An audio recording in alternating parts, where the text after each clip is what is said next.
सेवाला ले कूदर गड़ी इदाई राउर सेवाला बजाओ माई।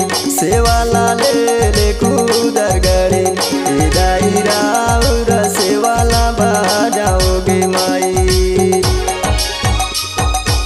प्रथम सेवैका तोरे राजा बालंद रहे बालमगढ़ के रहने वाला। दाई कूदरगढ़ में सेवा करे आएंगे दाई। सेवाला ले भवानी मोर दाई कूदरगढ़ में सेवा करे आएंगे दाई।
दरवाजा खोला माता दाई सेवक बन के राजा बाला दाए माई। सेवाला ले कूदर गढ़ी माता सेवक बन के राजा बाला दाए माई। उतना बचाना सुने माता कूदर गढ़ी बोले बेटा आपस लौट जावा दाई आरुग दूध लेके तुम नावागे माई। सेवाला ले कूदर गढ़ी बेटा आरुग दूध लेके तुम नावागे दाई।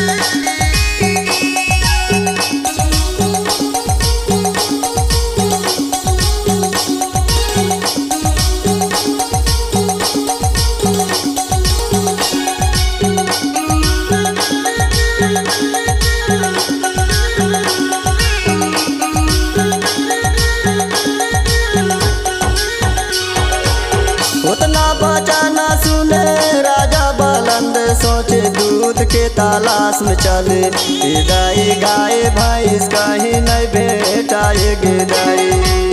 सेवाला ले कूदर गढ़ी दाई गाय भैंस कहूँ नहीं भेटाएगे माई।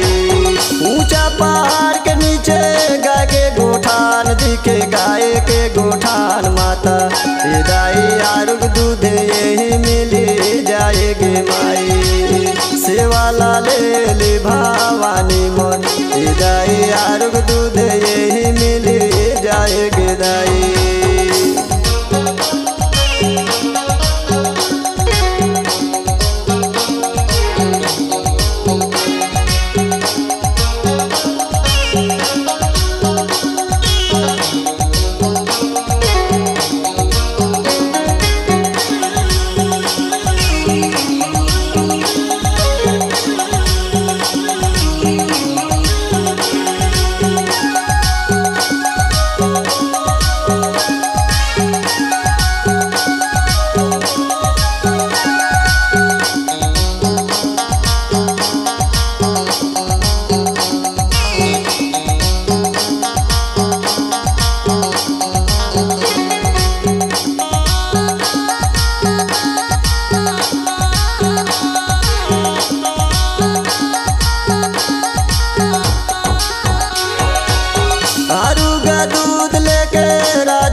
दुआरे पहुँचे।